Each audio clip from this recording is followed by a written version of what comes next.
तो आज दलाई लामा जी, his holiness Dalai Lama जी का 90th जन्म दिवस है।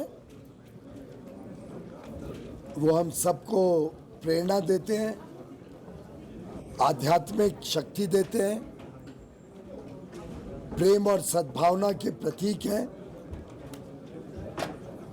सभी भारतवासियों की तरफ से उनको नमन और ईश्वर से प्रार्थना के उनका आशीर्वाद भारत के 140 करोड़ लोगों पर, तिब्बत के सभी लोगों पर सदैव बना रहे। आज डॉक्टर श्यामा प्रसाद मुखर्जी का 124वां जन्म दिवस भी है।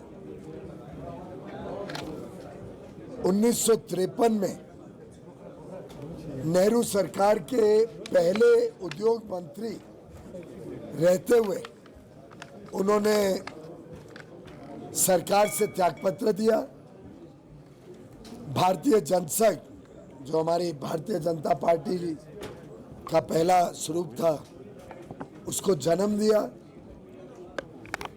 और कश्मीर को भारत का अभिन्न अंग बनाने के लिए, देश की एकता और अखंडता के लिए उन्होंने अपने प्राण को बलिदान देकर एक लंबे समय की लड़ाई जम्मू कश्मीर को भारत के साथ जोड़ने के लिए प्रारंभ की। बिना परमिट के वो कश्मीर में प्रवेश किए थे। एक देश में दो विधान, दो प्रधान, दो निशान नहीं चलेंगे, ये नारा लेके वो कश्मीर बिना परमिट आए। बहुत ही रहस्य की परिस्थितियों में, मिस्टीरियस सर्कमस्टेंसेस में उनका यहाँ देहांत हुआ, लेकिन उनका बलिदान व्यर्थ नहीं गया।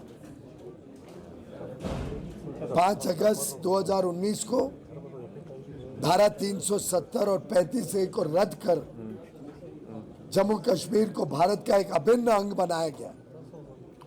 भारत के सब कानून यहाँ पे स्थापित किए गए, जिससे गरीबों को, वंचितों को, पीड़ितों को, महिलाओं को, सभी को अपना उचित सम्मान मिला, उनको उनके हक मिले। कई सारे ऐसे कानून थे जिससे वंचित थे जम्मू कश्मीर के लोग, वो यहाँ लागू हुए। पंचायत स्तर तक यहाँ पे लोकतांत्रिक व्यवस्थाएं बैठी, चुनाव हुए। चुनाव के माध्यम से माननीय उमर अब्दुल्ला जी की सरकार चुनकर आई, यहाँ काम कर रही है।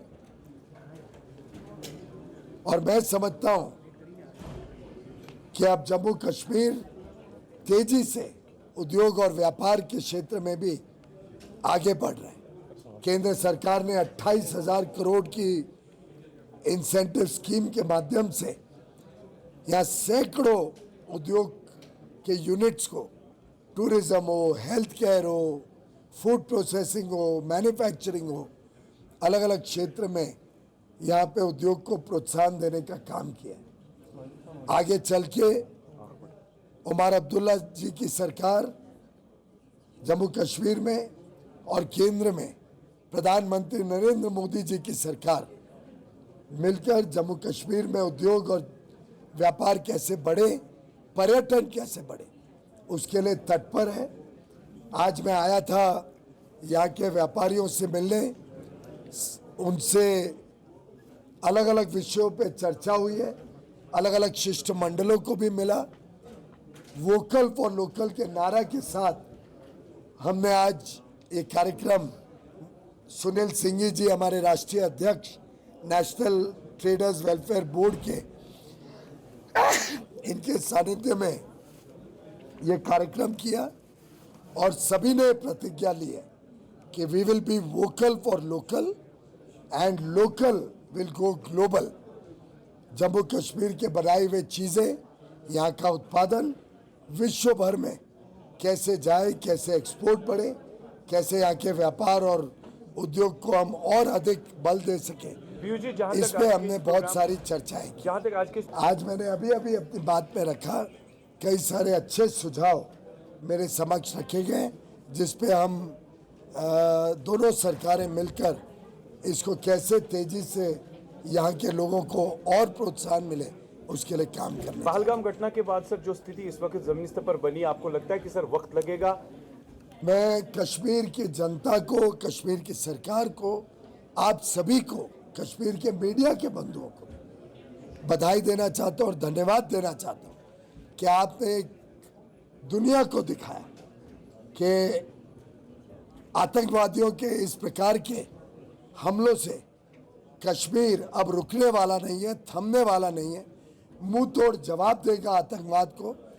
क्योंकि आतंकवादी हमला सिर्फ ये पर्यटकों के ऊपर नहीं था, ये कश्मीर की अर्थव्यवस्था पे था। कश्मीर में लाखों करोड़ों जो पर्यटक आके कश्मीर की अर्थव्यवस्था को टीका दे रहे हैं, उसको और बल दे रहे हैं, उसके ऊपर हमला था।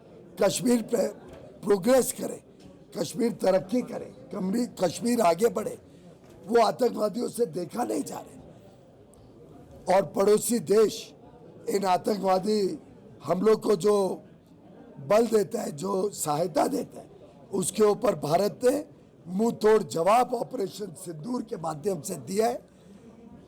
कश्मीर के लोग ऑपरेशन सिंदूर में साथ रहे, मैं आपका दाद देता हूं, आपका धन्यवाद करता हूं और मुझे विश्वास है कि मिलकर जैसे नक्सलवाद को हमने खत्म करने का बहुत सफल प्रयास किया और 2026 तक देश में नक्सल गतिविधि पूरी तरीके से समाप्त हो जाए, ऐसे ही आतंकवाद को भी कश्मीर के लोग के साथ मिलकर हम पूरी तरीके से ध्वस्त करेंगे। मुझे लगता है